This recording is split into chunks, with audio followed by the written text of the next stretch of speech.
Étude du projet de loi de finances gestion 2025 au Parlement, 360 milliards francs CFA pour le cadre de vie et les transports évoque la nation. Bonjour à tous et à toutes et bienvenue dans la revue des titres.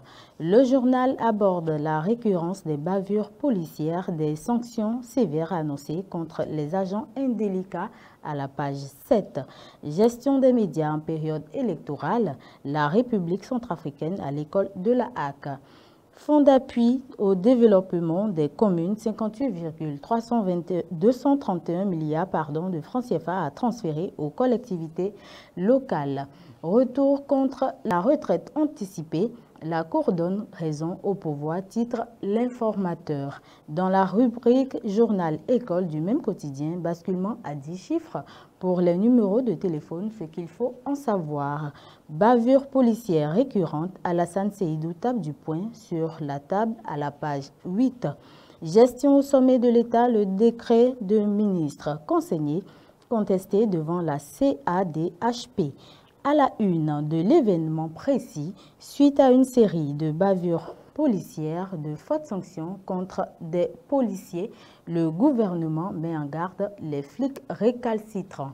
Mobilisation pour une adhésion politique autour de l'audit du fichier électoral, l'UPR refuse de s'associer et se justifie. Moël Bénin reçoit la délégation des opposants. Défi sécuritaire des soldats français et béninois réalisent des exercices militaires conjoints en page 4. Le potentiel, titre présentation du budget du ministre du cadre de vie et des transports aux députés. José Tonato, une vision audacieuse pour 2025 et au-delà. Examen des budgets sectoriels devant l'Assemblée nationale, une prévision de 203 milliards défendue par Adambi.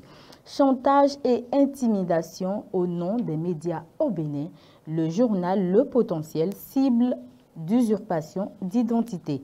Les détails à la page 2 du journal. Affaire Faisal Ouourou, l'exhumation du corps relance l'enquête. Matin libre éveille notre attention aux produits périmés déversés sur le marché en période des fêtes de fin d'année. Devant la commission budgétaire du Parlement, Tonato présente les priorités du MCVT pour 2025. Bénin marché des épices, le gingembre du Nigeria, de retour. À la page 9 du quotidien, souvent négligés et abandonnés à leur sort, les épouses d'anciens présidents se mettent en coalition. C'est sur cette note du matin libre que s'achève la revue des titres. Merci de nous avoir suivis et restez connectés pour la suite de nos programmes.